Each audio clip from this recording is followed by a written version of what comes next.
Welcome to Murder Mile, a true crime podcast, an audio-guided walk featuring many of London's untold, unsolved and long-forgotten murders, all set within and beyond the West End. Today's episode is about Carlos the Jackal, the infamous terrorist, hijacker, bomber and assassin, whose name was supposedly the stuff of legend. But were any of his atrocities so skillful that they deserved such a feared reputation? Or was he really just a cack-handed twat? Murder Mile is research used in authentic sources. It contains moments of satire, shock and grisly details. And as a dramatization of the real events, it may also feature loud and realistic sounds, so that no matter where you listen to this podcast, you'll feel like you're actually there. My name is Michael, I am your tour guide, and this is Murder Mile. Episode 129, Carlos the Jackal, or Jackass.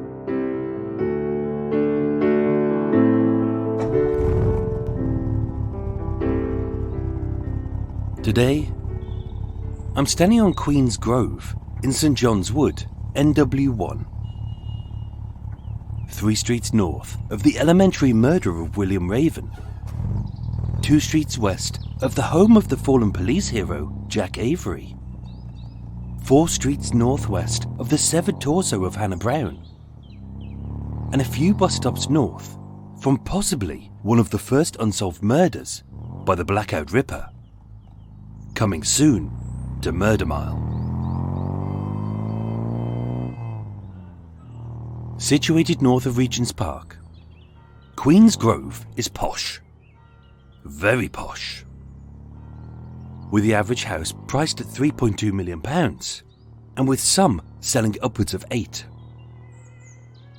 Many have 9 bedrooms, 5 bathrooms and 2 kitchens, as well as a sitting room, a drawing room, a sketching room, an etching room and a doodling room, with a pantry where possibly they keep their pants, a scullery to store the skulls of their dead servants, a winery where they whinge about posh things, and none of them own a telly over 50 inches, as that's regarded as unseemly and vulgar.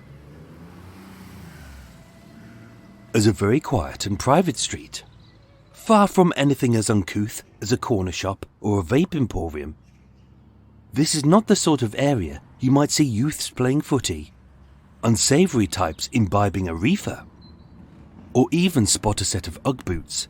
Perish the thought.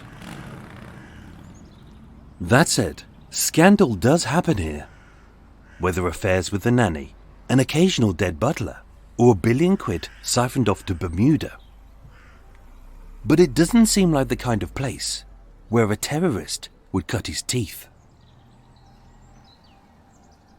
On the corner of St John's Wood Road sits 48 Queen's Grove, a 2-storey, 30-roomed house made of brown bricks, white Doric columns, and secured by tall trees, thick walls, and a wrought iron gate.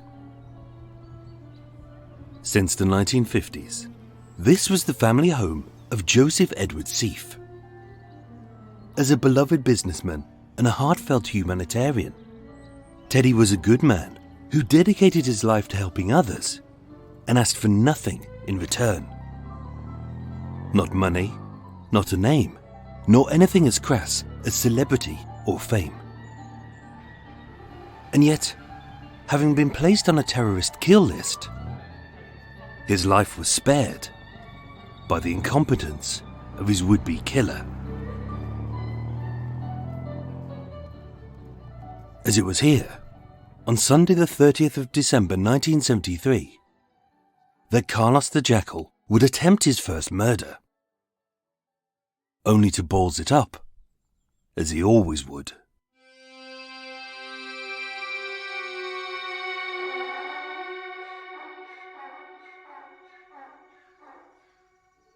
It's easy to create a legend if you gloss over the failures and mistakes of the truly inept. Carlos the Jackal was born Ilich Ramirez Sanchez on the 12th of October 1949 in Michelina, an affluent rural town on the western border of Venezuela, to a loving mother but an overbearing father. Professing to be a communist, all three sons were named after Vladimir Ilyich Lenin, founder of the Soviet Union. But in truth, as a wealthy lawyer living a privileged life, he was little more than a champagne socialist. Raised in a Marxist ideology, whilst wholeheartedly quaffing the fragrant fruits of their capitalist spoils, Ilyich adopted these principles.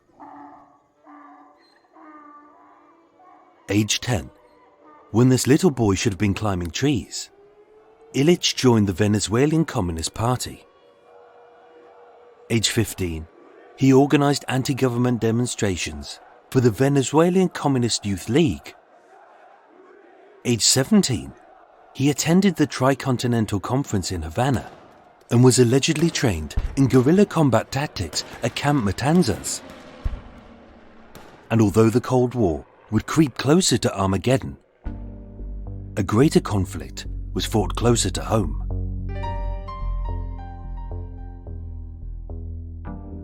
In 1966, his parents divorced. Jose, his father, wanted Ilyich to stay in Venezuela and remain a Marxist. But Elba, as a good mother, wanted a better life for her boys and moved to West London. Ilyich had only ever read about the decadent excesses of the capitalist West. But now he was living it and loving it. His new life was affluent but stable. He lived with his mother and brothers in a flat on the prosperous Kensington High Street. He was educated privately at Stafford House College and later at the London School of Economics, where his teachers described him as cocky, brash, and rude. Being obsessed with spy thrillers, Ilyich would sit transfixed at the cinema, watching Dr. No, From Russia with Love, Goldfinger, and Thunderball, all while dreaming about being James Bond, dressed in a sharp suit, driving a fast car, swigging Bollinger, blowing shit up, and making whoopee with a lovely lady. So looking like a tall fat Austin Powers, Ilyich drank, partied, and royally shagged his way across London. In 1969, Jose sought to rectify this by enrolling Ilyich at the Patrice Lumumba University in Moscow, a radical hotbed of foreign communists, named after the assassinated Congolese leader. But loving too much his life as a low-rent Lothario who dined like a decadent dandy, 1 year later, Ilyich was expelled. Feeling a failure, in July 1970, Ilyich joined the PFLP, the Popular Front of the Liberation of Palestine, an anti-Zionist terror group who drew attention to the plight of their occupied lands through high-profile hijackings, bombings, and assassinations. Trained in terrorism, it was here that Ilyich was given the first part of his infamous nickname, not in tribute to a fallen hero, as many of his fellow fighters found him lazy and aloof, but being surrounded by Arabs, they all called him Carlos to mock his South American roots. In 1971, following the Black September uprising and the bombing of the Palestinian camps, co-leader of the PFLP, Wadi Haddad, ordered Carlos back to London to set up a European base, which he did. Sort of. Seen as a cocktail party swinger, Carlos returned to his playboy lifestyle, boozing, schmoozing, and bedding left-leaning ladies, who he used to hide his stash of cash, fake passports, and illegal weapons. For his first solo mission, he delivered machine guns to the fanatical Japanese Red Army. And although he claimed he had taken part in the 1972 Munich Olympics massacre, he didn't. Carlos was nothing. He was a driver and a bagman with a mixed-up ideology, who the PFLP had very little hope for, and MI5 had misplaced. Carlos wanted to be infamous, a celebrity, and a legend. But that's impossible to achieve when you've done diddly squat. Born on the 28th of November 1905, Joseph Edward Seif, known as Teddy, was one of two sons to Ephraim and Sarah, a highly respected couple from affluent Jewish families. In contrast to Israel, his much bolder brother, Teddy was a sweet, softly spoken, and sensitive man who many described as a quiet shadow.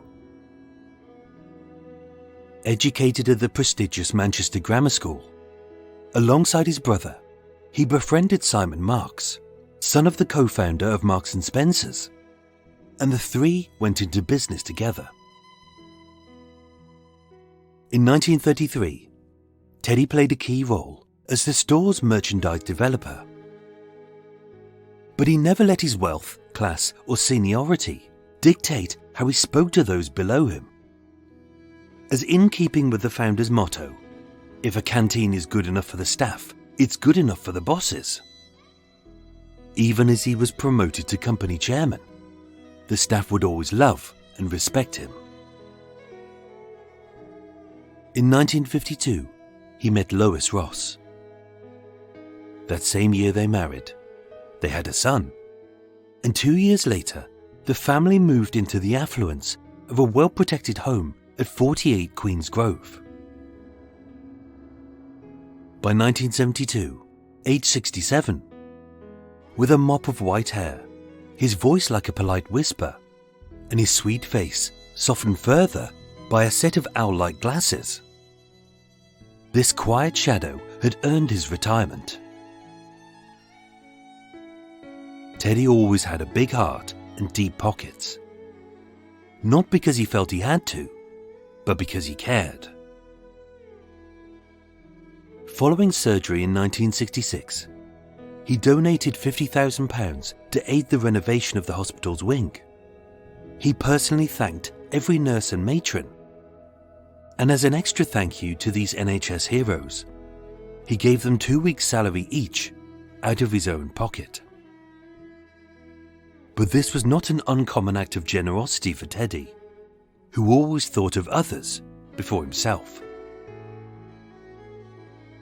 Top of his philanthropic agenda was the plight of children.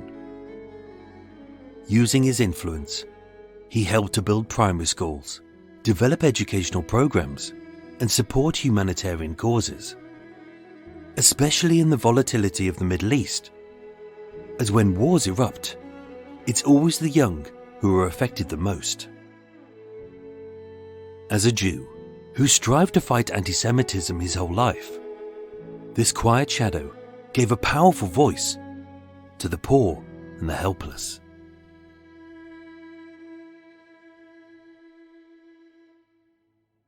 And although the 70s were a turbulent time for many, Teddy had no enemies.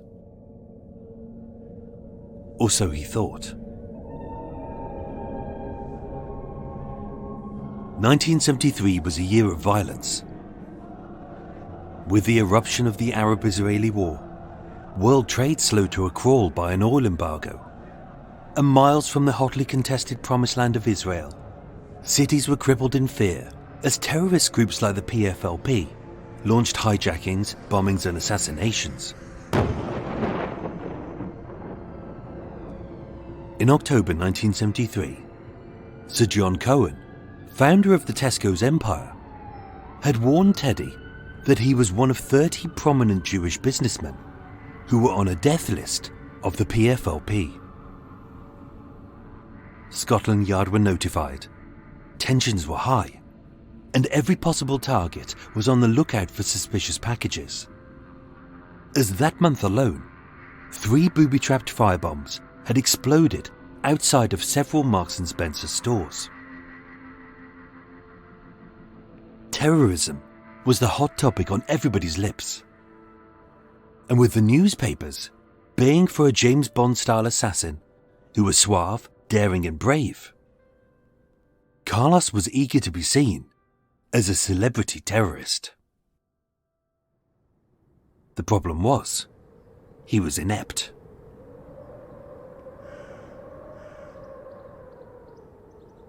The evening of Sunday the 30th of December 1973 was the epitome of foreboding.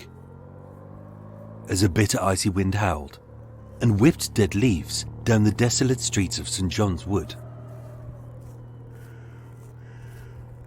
Just shy of 7 p.m, a lone man stood below the unlit streetlight outside of 48. His frame and features disguised, as with Britain in the grip of a miners' strike, many lights were off, both inside and out. But standing 6 foot and 2 inches tall and sturdily built, this stranger was hardly inconspicuous. As with black leather gloves that creaked with each crinkle, and military boots that clumped like Frankenstein's monster, the round little baby face of 24-year-old Ilich Ramirez Sanchez was masked by the fur-lined hood of his Green Army parka, his scarf as red as a communist flag, and the thick black rims of his trademark glasses. So lucky for him, being a typically British winter, he didn't look too foolish or sinister. In his pocket, he held a gun. A Russian-made Tokarev 7.62mm pistol, fitted with a clip of 8 rounds. As an assassin's tool, it was fine. On the plus side, it was pocket-sized, the recoil was short, and the explosion was quiet. But on the downside, the aim was terrible, it lacked power, and it was prone to jamming. Which was odd, as hidden in a bag at his girlfriend's flat was an arsenal of arms to choose from, including a British-made Browning HP Mk1, a reliable, high-power semi-automatic pistol with 2 to 3 times the bullet capacity. But being a playboy Marxist with daddy issues, he opted for the Soviet special. And I guess it would be a little cruel to gloss over the fact that, in his hideaway, was stashed several grenades, a few pounds of explosives, and a cache of spare bullets. So on his person, that night, he could have held a backup weapon should anything go wrong. But he didn't. It's unknown whether this was confidence, cockiness, or incompetence, as the murder of Teddy Seif was meant to be the hit which would make his name as a celebrity terrorist. And yet, he hadn't got a getaway car, and he didn't have a plan. He was just going to walk up, knock, and shoot.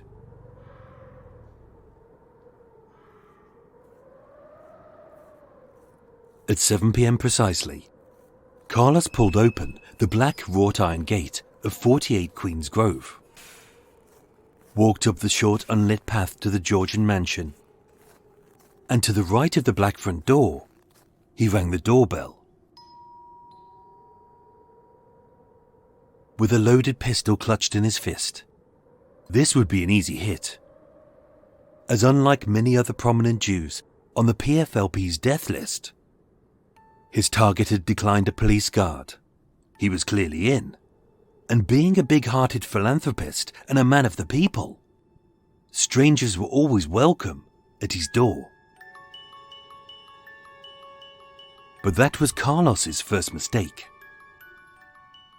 Teddy Seif was rich, and rich people never answer their own doors. Peeping around the black front door, Carlos was confronted by Manuel Puloira, the Seif's Portuguese butler. Thinking quick, before the hired help could slam the door shut, he poked the pocket-sized pistol in the servant's face, and in a heavily accented voice, he growled, "Take me to Seif," which the butler did. By 7:01 p.m, Carlos was in. But with his mission already messed up, he had no plan of how to get out. Standing in the opulent reception of his target, for a brief second, Carlos looked at the artworks upon the walls. A Gainsborough, a Tiepolo, and a Warhol. Only he wasn't here for a robbery. He was here to kill. So jabbing the gun's muzzle in the butler's back, silently, he frog-marched Manuel up the staircase, having ordered him to call his master. That was Carlos's second mistake in as many minutes. As being so disliked by his fellow fighters, forced to act as a lone assassin, he didn't have a spare set of hands when he needed it most. So, Mr. Seif? At 7:02 p.m, Teddy didn't reply. Instead, his wife Lois did. But being in the midst of changing for dinner, she didn't exit the bedroom where Teddy was, but her dressing room directly opposite. So seeing her butler being held hostage, she locked the door, telephoned the police, and the officers were dispatched. At 7:03 p.m, perched behind his petrified prisoner, Carlos slunk into the master bedroom, but Teddy was nowhere to be seen. And hearing the distant wail of sirens, he knew that time was running out.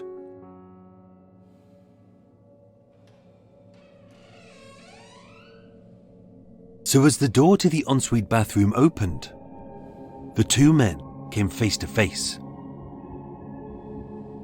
It was no match. An armed assassin trained by the Iraqi military, and a half-dressed male in his late 60s with thick spectacles, a bad back, and a recurring heart problem. In short, Teddy was as good as dead. From less than a meter apart, the trigger was pulled, the muzzle exploded, the gun jerked back, and in a hot flash of fire, a round of burning lead hit Teddy squarely in the head. Instantly slumping down to the floor, Teddy lay unconscious and helpless, as blood poured and pooled from his pale face. As the sirens drew ever nearer, Carlos aimed his pistol at Teddy's brain.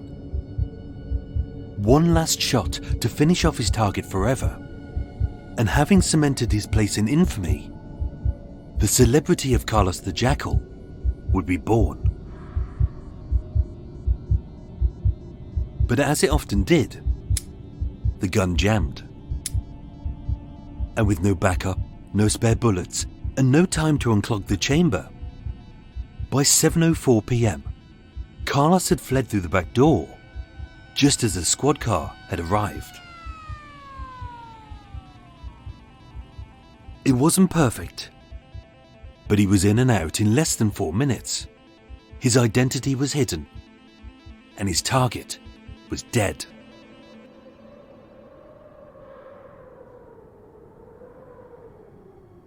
Or so he thought. Teddy was rushed to the Middlesex hospital, and although he had been shot in the face, the bullet was deflected by his teeth. It missed his jugular vein and lodged in his jaw. An operation successfully removed the bullet. He jokingly said that his life was saved by his milk marketing board teeth. And a few days later, Teddy was released, with nothing but a small mark on his lip, which looked like a coal sore. Teddy would live a long and happy life. He died of natural causes in 1982, 9 years after he was shot. The PFLP took full credit for this ineffectual shooting, and the career of Carlos the bungling terrorist had begun, with no one quite knowing who would get hurt when this cack-handed twat was running amok. On the 24th of January 1974, he threw a bomb into the Hapowlin Bank in the heart of London's banking district. It bounced off the ceiling, smashed a bulb. No one was killed, but it did make a small hole in the floor. On the 3rd of August 1974, he exploded 3 car bombs in Paris against 2 right-wing newspapers and the offices of the Jewish Social Fund. 3 cars were wrecked, no one was hurt, and very quickly their work resumed. On the 15th of September 1974, 2 grenades were thrown into a cafe in Paris. 2 people were killed and 30 people were injured. And although he took full credit for the attack, Carlos has since denied he had anything to do with it. On the 13th of January 1975, he fired 2 rocket-propelled grenades at an LL airliner taking off from Orly Airport. Only it missed completely and destroyed a parked DC-9, an empty storage building. And as he tried to flee, he shattered the windscreen of his getaway car, owing to the recoil of the rocket. As an assassin, he did have some successes, but many of them have been through luck rather than skill. So how did such an incompetent klutz become one of the world's most infamous terrorists?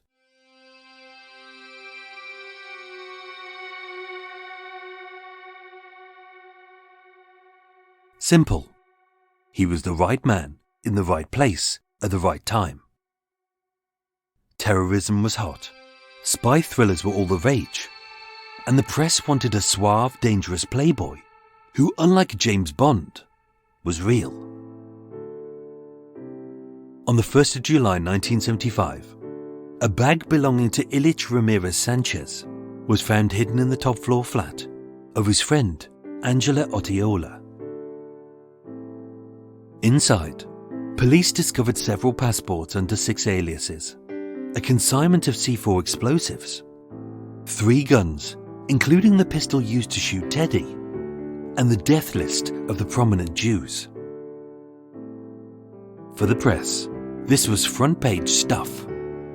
But the one detail they drooled over the most was that, inside his terrorist toolkit, he carried a copy of Frederick Forsyth's thriller, The Day of the Jackal. 3 days later, the police proclaimed Ilich as one of the most cold-blooded and dangerous terrorist leaders in Europe. Which was true, if you choose to ignore all of his mistakes, failures and blunders. After that, the press nicknamed him Carlos the Jackal, and the rest is history. On the 15th of August 1994, Carlos was captured in Sudan and extradited to Paris. Today, age 71, he's currently serving a life sentence for the murder of an informant and 2 counterintelligence agents, plus an additional life term for killing 11 people and injuring more than 150. As of today, this celebrity terrorist remains cocky, arrogant, and unrepentant for his crimes as ever.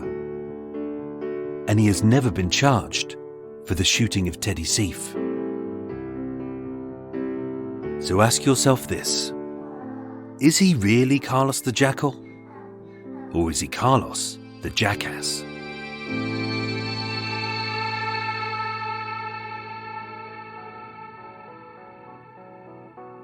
Ladies and gentlemen, thank you so much for listening to Murder Mile.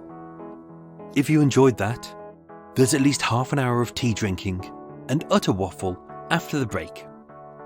If you like it, stay. If you don't, go.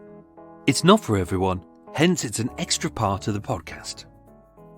But before that, here's a true crime podcast, which may very well be that first mouthful of a pint of pink angel delight.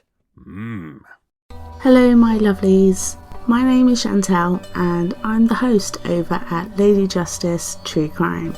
Lady Justice is a weekly podcast that covers fascinating cases both past and present from around the UK and Ireland. Some of them are strange, many are unbelievable, all of them are completely unique and are someone's story. So please come join me on Apple, Spotify or wherever you get your podcasts. A big thank you to my new Patreon supporters, who are Jay Jones, Lord Ponsonby Farquhar, and Fredo. I thank you all. I hope you got your new goodies. As well as those Patreon supporters who are currently enjoying their very exclusive Blackout Ripper mugs and blood red key rings that I've made. Ooh, they're only available by Patreon. For as little as $3 a month, you get lots of goodies, plus exclusive merchandise. Whoa! Plus a thank you this week to an anonymous donation via the supporter link. I thank you. And also a thank you to everyone who keeps listening to the show and sharing it with their pals. It's very much appreciated. Murder Mile was researched, written and performed by myself, with the main musical themes written and performed by Eric Stein and John Books of Cult With No Name. Thank you for listening, and sleep well.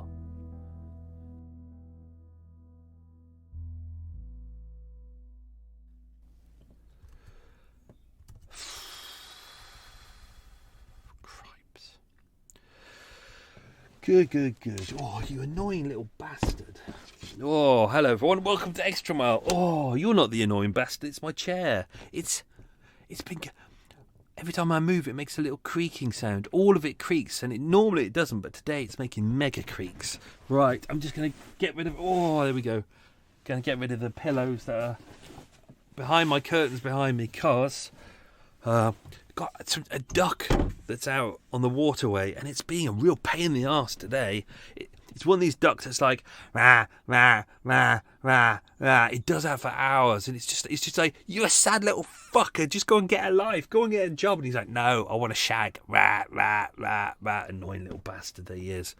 So yeah, I've had all the windows are shut, all the doors are shut. Oh dear. I'm going to open some windows. Let me get rid of the. My little protector thing here. It's a little sound deflector that stops. Hopefully it stops all the extraneous noises coming through, and I've got some kitchen sponges on top which help as well. That's all very good. All aims to try and make Murder Mile sound a little bit better than it used to.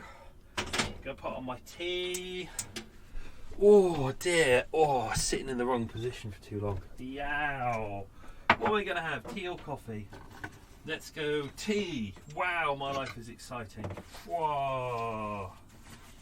Not doing a proper tea today with proper tea bags. Well, with loose leaf tea, I'm doing tea bags because I'm feeling lazy. Fortunately, no cake today. No cake. Because we've been told to move our boats. Well, we weren't told to move our boats. The licensing authority who look after waterways can't be asked to tell us. Normally they send us an email saying, don't move. And then when it's time to move, they say, do move. But I found out by mistake that we were meant to be moving again. When people started saying, we've been told we haven't moved enough, we're being fined, we're having our licenses taken away. And that's because CRT they've put it on their website, and they're like, oh, check the website. I was like, oh shit. I checked it at the start of the week, it was fine. I checked it on the Thursday, and then I realised they said, okay, start moving your boats now. Or as they said comply with the old regulations, whatever frick that means. So I was like, shit. So I woke up at 5 a.m. and started moving my boat. So I've moved, which is great. I'm in a nice place. Places I can have nice walks, but there's there's very few shops, almost no shops nearby. So it's a big walk to go and get cakes. And I did a big walk yesterday and I just couldn't be arsed. In the end, who cares? So, yeah. So, all is going well here. I'm trying to get myself a couple of days ahead because next week, if you get this on Thursday, then the day after that, Friday, I'll be getting my vaccine. Jab number 1. Whoa. So, I'm trying to get I think I mentioned before, I'm trying to get myself a couple of days ahead. So, if I get sick, I can afford to get sick and the podcast doesn't get put behind. Some people I know, all they've had is like a little bit of a tingle in their arm. Some people have felt a little bit shitty for a day. Some people I know have been shitty for like 3 days. And I can't afford 3 days of just doing nothing. So that's happening. So I'm doing that. But also, I'm trying to claw some time back. Because in June, hopefully I get to see my dad and my stepmom, which would be good. Haven't seen them for 2.5 years now. So, yeah. So if you are trying to get... messaging me and saying, can we have private tours in May, June? No, not going to happen. Literally, I'm getting my vaccine and I need to go and see family. Priority 1, I really don't give a crap about tours at the moment. So it's seeing family is priority number 1. If it means losing time on the podcast, I'll dump the podcast as well. But there we go. Priorities, people, priorities. So as mentioned, there's some new Murder Mile mugs. What I've deliberately doing, I'm trying to lure people into the Patreon account. It's relative, it's affordable, and I'm trying to give them kind of exclusives on there. So I did some Blackout Ripper mugs, which were very exciting. Red mugs with the Blackout Ripper logo on it. On the back is the Murder Mile logo. They're very exciting. They were available via Patreon, and then with them I did some very new kind of blood red acetate kind of Murder Mile keyrings, which are very exciting. So I only did 10 of those. Even I haven't got one. I sold all of them within an hour. So they've worked their way off around the world. Let's let that bag do there. Even though I'm not going to be doing the loose leaf tea, Mr. Dom, I'm actually using the green, what I call the green tea crack pipe. I'm using that to strain the bags. I found that really useful. It strains the bags very useful. So, but I will be doing a nice loose leaf. I do it as an afternoon thing because I find loose leaf tea more refreshing in the afternoon. So I do that.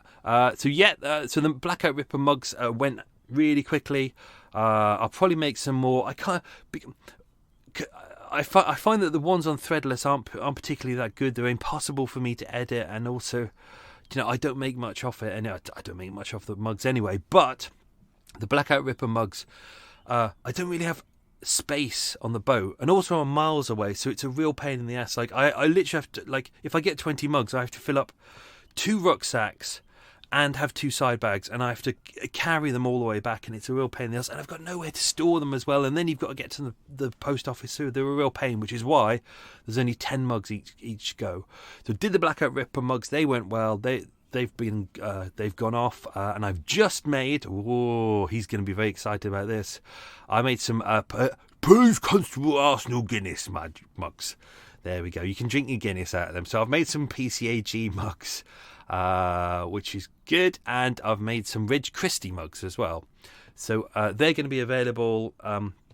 They to keep it exclusive, they'll be available via Patreon first, and as we go throughout the year, then I'll make them available on the website as well. But it's key. I'm trying to get people to join Patreon. That's kind of quite important for me at the moment. That's how money gets made and how the podcast keeps running. It literally is a lifesaver at the moment because advertising sales are not particularly good. And because I'm not famous, you may notice that I don't once a year I'll get a special advert that I get to record myself. Yet they don't happen. Why? Because I'm not famous. You listen to one of Mark Commode's frickin' podcasts through Acast as well. Yet he has at least 5 each episode that and he makes a frickin' fortune off that. Because I'm not famous, we don't get them. Anyway, right. I'm going to do the quiz, I'm going to grab my tea, and then we'll come back, and then we can dive into some details for this episode, because there was a lot that I missed out. I had to, because kind of Carlos's story is quite big, but I wanted to focus on the London bit. But I hope you enjoyed it. It was a good episode. I thought so. Something different as well. Right, here we go. Quiz. Get yourselves ready. Don't forget, I might ball some of this up by giving away the answer in the bit in the second. Or if I edit this part, if I edit bits out of the episode, this question may not appear in the episode. But Extra Mile is not edited, so there we go. Question 1. Where in London did Carlos live with his mother and brothers? You can name the part of town, or you can name the street itself if you like. Question 2. Which 2 universities did Carlos go to?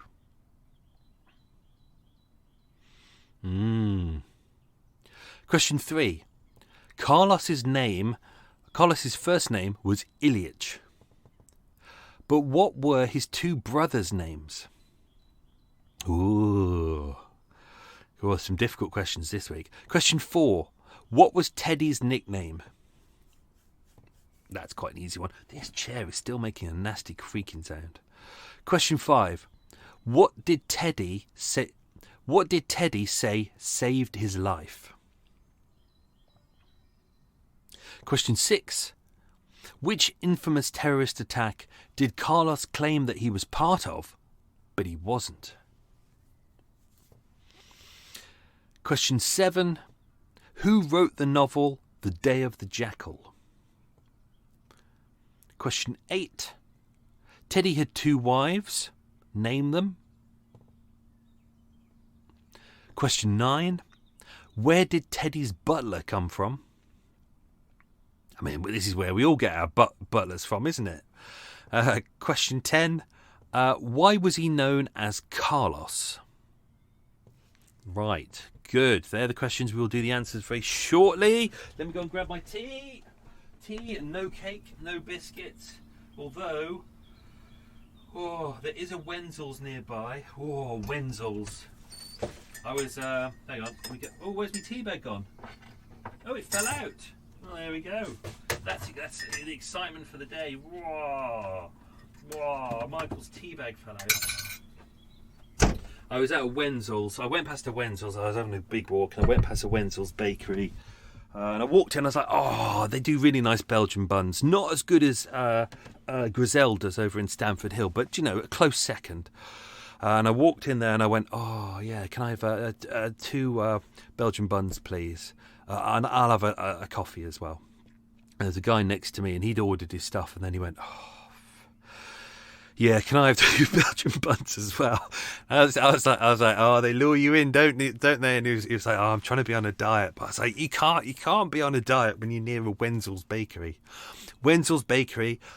If you want to, you can sponsor this show if you like. God, that'd be nice, wouldn't it? Oh, they do really good sandwiches as well. And do you know, normally with a meal deal sandwich, like, the supermarkets, the sandwiches are a bit floppy, and the drinks aren't particularly good, and the cakes aren't. It's normally kind of the cheap shit. Whereas if you go into Wenzel's, big fat kind of bloomer sandwiches that are really nice, and then you get a cake or a really, really nice donut, and you get a drink as well. Well worth the money. Right, let's dive into some stuff, and then we'll do the answers to the questions. So, 1973, let's put it in context.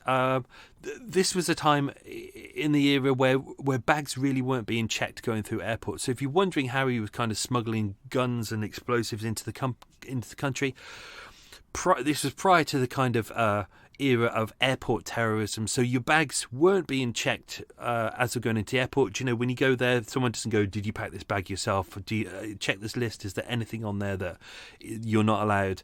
Your bags aren't x-rayed. Basically, they're just thrown in the back of the hold. So it was really easy to kind of smuggle in guns and kind of whatever you wanted to, really, explosives, things like that. But a lot of terrorism going on. We got the IRA going on. We got the kind of Spanish separatists. All of this is going on. So there's a lot of terrorism happening in this era. It's all very exciting. So why have I put this here? Oh yeah. So I'm not going to dive into anything to do with the shooting, because everything that we need to know about the shooting we've covered. That was a real pig to find all those details, because it's kind of not a lot was really discussed about the attempted shooting of Teddy Seif. It was kind of mentioned, but there was a lot going on at the time, so it kind of got hidden. So I've covered everything you need to know in that case. The PFLP, the Popular Front of the Liberation of Palestine, they take full responsibility for the shooting. They almost seemed a little bit proud. They're like, oh yeah, we definitely did that. But you know what terrorist groups are like. They take credit for absolutely everything. I often think that if I stub my toe, that Osama bin Laden and his group would claim full responsibility for it. They do that all the time, don't they? Something blows up and they go, oh yeah, we take full responsibility. That was us. It's like, yeah, whatever. You'll see that crop up later on in this. They said that Seif was one of the leaders of the Zionist movement, which perpetrated and is perpetrating crimes and massacres against our Palestinian people. And they said Teddy Seif was shot in retaliation for Mossad's assassination in Paris of Mohamed Boudeh, the PFLP leader. Utter bollocks. It's tit for tat, isn't it? It was from this point... this is the start of the legend of Carlos the Jackal, because he was wearing his furry hood and he'd got his big celebrity glasses on and his mask on and things like that. The butler, I almost gave away where he came from then, he gave a photo fit to the police, and that's where all this started. So the first photo fit you see is from Teddy Seif's butler. So after the bombings, let's have a look at those. So obviously 30th of December 1973, he attempted to shoot Teddy Seif and failed massively. With a lot of his bombings, his terrorist acts, it's really hard to pin down which are his and which aren't. He actually gave an interview in 1979 to an Arab language publication called, I'm not even going to pronounce that, but he has since denied giving that interview. So he takes full responsibility for things, then he'll turn and he'll just go, well, that's not me at all. So the second you take him to court, he goes, oh no, that's not me. So I'm going to be honest, he's a massive coward. I think anyone who thinks that he's a legend and a hero needs to be shot in the head. The man is a twat, and that's why I've used the word twat repeatedly in this episode. If he doesn't like it, fuck him. So 24th of January 1974, as mentioned, he hurled a bomb into the Hapoalim Bank, which is an Israeli bank in London. It was on Lawrence Lane in the banking district. As he, shows how incompetent he is. He threw the bomb into the banking hall. It hit a light fitting. It exploded behind a cashier. She was slightly injured, but she wasn't. She was. It said that she was cut by some flying debris. The lights went off. A bulb was smashed. There was a loud bang. A lot of people went, oh, and there ended up being a hole in the floor and a partition, and that was it.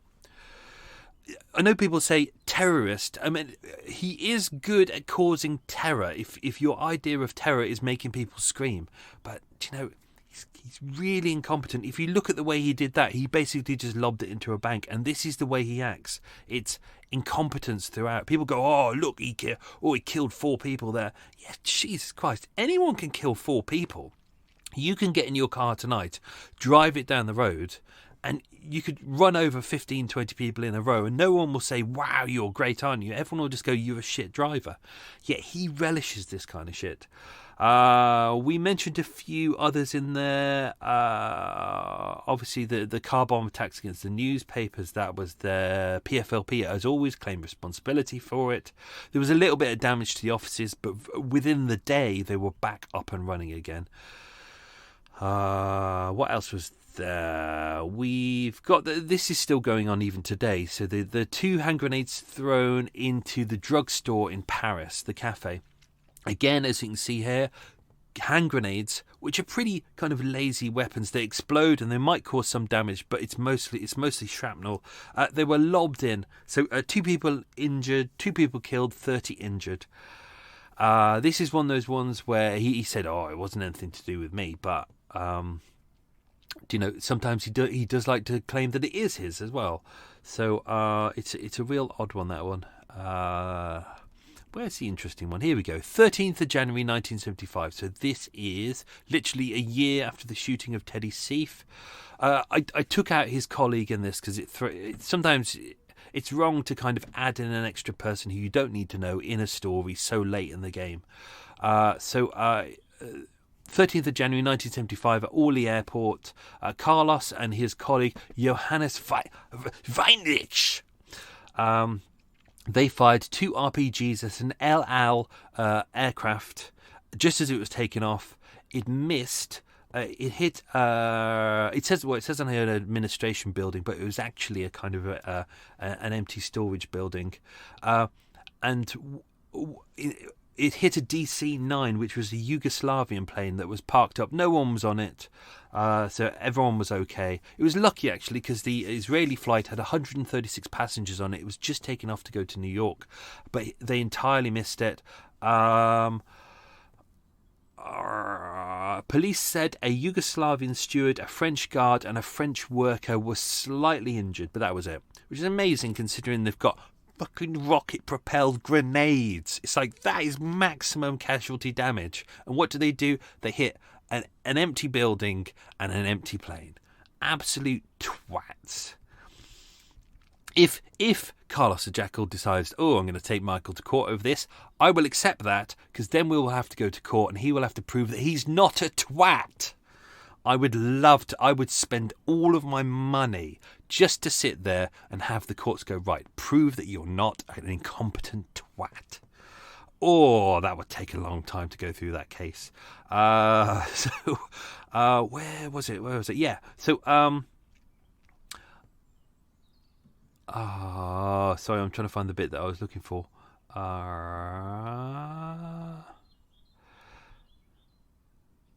No, that's fine. Sorry, I was reading ahead. Okay, so there was a second attack at Orly Airport as well, which is on the 19th of January, so that's 3 days later. They tried to do the same again. They ended up in a entirely missed. They missed another airliner. This time they hit a car. Absolute incompetence. How could you miss an airliner with an RPG? That's like missing a brick wall that's in front of you whilst holding something, I don't know, something big. My brain's not working this morning. Something big. It's kicking a football against the wall and then missing the whole wall that's right in front of you. These guys are absolutely incompetent. Anyway, the second attack ended in a bit of a firefight between the police, and it was kind of a 17-hour hostage situation. There was loads of riot police there and things like that. Where is it now? With one of the RPGs actually hitting one of the planes, because the plane they hit was a Yugoslavian plane. Even though the PFLP took full credit for it, because it was a Yugoslavian plane, some Croatian freedom fighters took responsibility for that first attack, which entirely discredited the PFLP. They're going, oh, this was definitely us. We did this massive fuck up. And then the Croatian freedom fighters went, no, we did the fuck up. This is our fuck up. We love this. They can't wait to say, oh, we love the fuck up. Anyway. Moving on, I did at the start think about turning this into a 2-part episode, but I realised that the really important bit was just the London bit, the Teddy bit that I wanted to focus on. I didn't want to overcomplicate it, so there's more of a London bit here which I briefly glossed over, but we can dive into that now. So, 27th of June 1975. This is the shooting that Carlos was later tried for. So, as mentioned, he was in Paris. I'm not going to go into full details about this, but he was in Paris and he ended up killing an informer who was a PFLP contact who'd actually become a French informer. I said imporner by mistake then. He's not an imporner. And he killed 2 intelligence agents as well. He fled Paris, and that's in Paris they found his kind of cache of arms that he got in Paris. As mentioned in the story, he's kind of got girlfriends everywhere. He uses their flats to hide his bags, and that's where he keeps kind of his guns and his weapons, which will come in useful later on. There they found 2 machine pistols, 10 automatic 35... some loaded magazines, 28 hand grenades, some sticks of dynamite, some plastic explosives and some homemade bombs, as well as some forged passports with many aliases, including one as Carlos Martinez. So, when he'd moved to London, he actually met, as mentioned in the story, he kind of met loads of different kind of ladies and people like that. And one of them was called Maria Toban de Mero. They actually met at the, I think it was the Colombian embassy in London. They kind of got to know each other. They'd become friends for quite a long time, and she introduced her to Angela Otiola, who was 23 at the time, Spanish-born. She was kind of a waitress, but kind of left-leaning, and that's kind of the type that Carlos liked. He had girlfriends everywhere, and he'd kind of use and abuse them to stash his weapons. Even though she got a boyfriend at the time, he was kind of quite close to her. And she was living in the top floor flat at 24B Hereford Road in Bayswater, which is just off the Bayswater Road. So, as mentioned, Carlos had just done that shooting in Paris. He's on the run. In there is kind of links to kind of who he is at the point. The police still don't know who he is. And on the 1st of July 1975, Angela's boyfriend Barry went into the flat. It was a really hot summer, and he started noticing a really odd smell. He was like, it smells caustic, it smells chemically. What the hell is it? Had a good look around, and then he found a black holdall that was hidden. And when he opened it up, it had been hidden behind a bookcase, and when he opened it up, it was full of lots of different things, as you can expect. So, it was not a 9mm Browning pistol with 2 magazines, which he could have used to shoot Teddy Seif, but he didn't. He got the Soviet-made pistol that was there, which was used to shoot Teddy. A silencer, which he didn't use that day. 2 magazines. A Mauser with 2 magazines. 82 rounds of 9mm ammunition. 75 rounds of 7.65 ammunition. And 30 rounds of .22. They also found a Chilean passport in the name of Adolf Jose Müller Berner. That's easy to say when you're going through customs. Well done.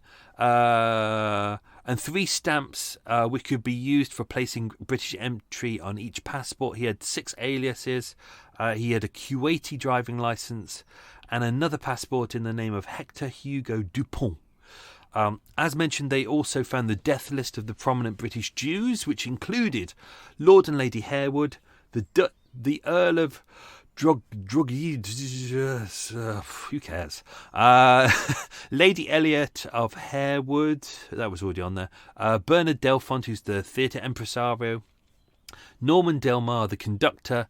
Lord Sainsbury, Teddy Seif, obviously. John Osborne, the dramatist. Who else is there? Yehudi Menuhin, the violinist. That's always useful to have on that list, yeah. Oh, who are we going to kill? Yehudi Menuhin. Brilliant.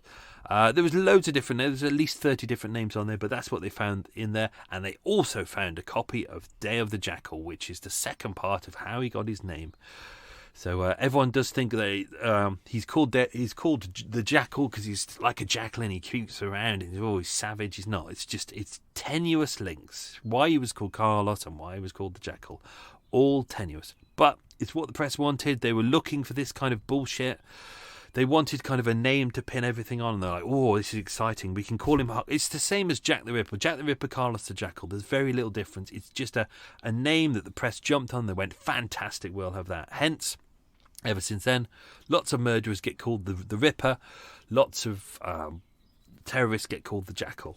Same as in whenever there's a political scandal in America, it always has the suffix of gate after Watergate. Why? Because it makes people go, oh, it makes them remember something from the past, and they go, oh, this is exciting. It makes it more exciting than it actually is when it isn't. Obviously, the bag was found. Carlos, being an utter shit, decided to dump his friends. So Angela and her boyfriend Barry and Maria, who was his previous girlfriend, he basically dumped them. They were taken to Harrow Road Police Station. At the start, they were initially saying that kind of Maria and Angela had links to the Japanese Red Army and the Baader-Meinhof gang, but none of this was true. It was kind of, they were just kind of left-leaning students, and Maria went on to become quite a respected lawyer. So this is all BS. They tried to charge him at the start for kind of concealing the guns, but there was no real proof that they even knew that the guns were there. It was only by smelling the C4 explosives that were sweating. That was the problem. That's what Barry smelt, was the C4 explosives. It was sweating. It was getting quite dangerous, and it had been hidden inside Angela's flat. So that's pretty bad. Pretty bad. Oh, what else have we got? Life started to get... There is actually a drama series. I think it's just called The Jackal or whatever. It's on telly. You can learn more about his life on that. Quite a lot of it is kind of self-aggrandizing bullshit of people who go, oh, the Jackal, brilliant, great. Oh, he's a legend. Ugh.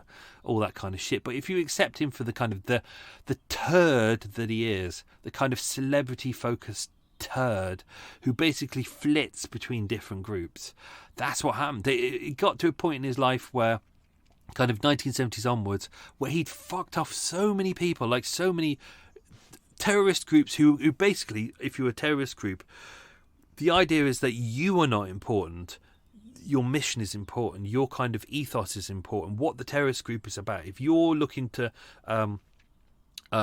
make people aware about that, your lands are being destroyed by invaders and things like that. That's your job. That's what you do. You don't draw attention to yourself. You don't make a name for yourself. You don't get your face out there, which is, why a lot of one of the big reasons why people in terrorist group hate Osama bin Laden. Yes, he's big and important, but he's a face, and you're not meant to be a face. That's the point. You're meant to be anonymous. So 1975 onwards, basically he's running out of options. His face is everywhere. His name is everywhere. Police are kind of on the lookout for him from different countries all around the world, and he's running out of places to go. So he's trying different kind of tactics. He's taking hostages. You got the OPEC summit. You can read about that. There's a lot of crap going on there, and then 1976 he ends up in Aden, which is one of the few countries that would accept him. What else was there? He's still giving kind of interviews here and there, trying to make a name for himself, but things are getting really, really quite shitty. I don't think I'll go into the end bit really. If you want to learn more about Carlos the Jackal, I find him really tedious. Yeah, there's lots of bombing and shit, but it's kind of like, oh, he's just a twat. He really is. He loves himself. There's some pictures I'll show.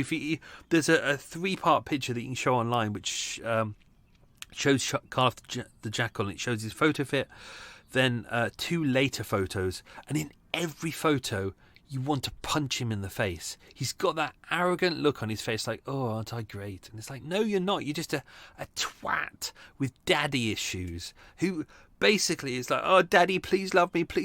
And, and that, unfortunately, that is what we see with a lot of people who become leaders, dictators, a lot of serial killers, things like that. There's mummy and daddy issues going on where they just haven't felt the love, therefore they have to lash out at other people.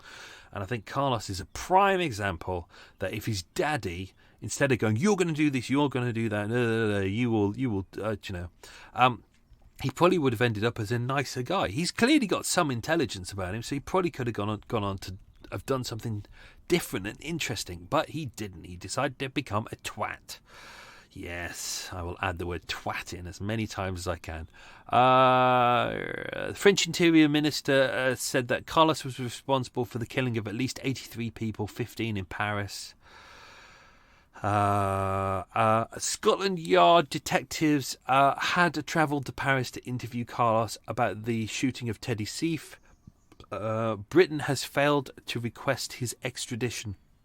If you can appreciate it, Paris have got him for all these kind of potential murders and bombings and things like that. And, what's the chance that they're going to give him up for an attempted shooting in London, of which the victim ended up with what's little more than a cold sore on his lip? It's interesting. There's a picture that I'll post online, and it's you'll see Teddy lying in bed like a couple of days after he's been shot, and he's sitting there in his pajamas, and his wife is next to him comforting him, and he's sitting upright and he looks all right, and you're just like, is he is that actually just after he was shot? And then if you look really carefully, you can see a small little hole, like on the top of one of his lips, and that's it. That's all that happened. Basically, it deflected off his teeth and hit him in the jaw, and that's it. So, well done, Carlos the Jackal, you absolute incompetent twat. There we go. I tell you what, let's all do it. Let's just say from now on, every time someone says the name Carlos the Jackal, we all have to say twat at the end of his name. Carlos the Jackal, twat. I think that sums him up perfectly. I'm going to have a swig of tea. Oh, cup of tea. Lovely. Looking forward to...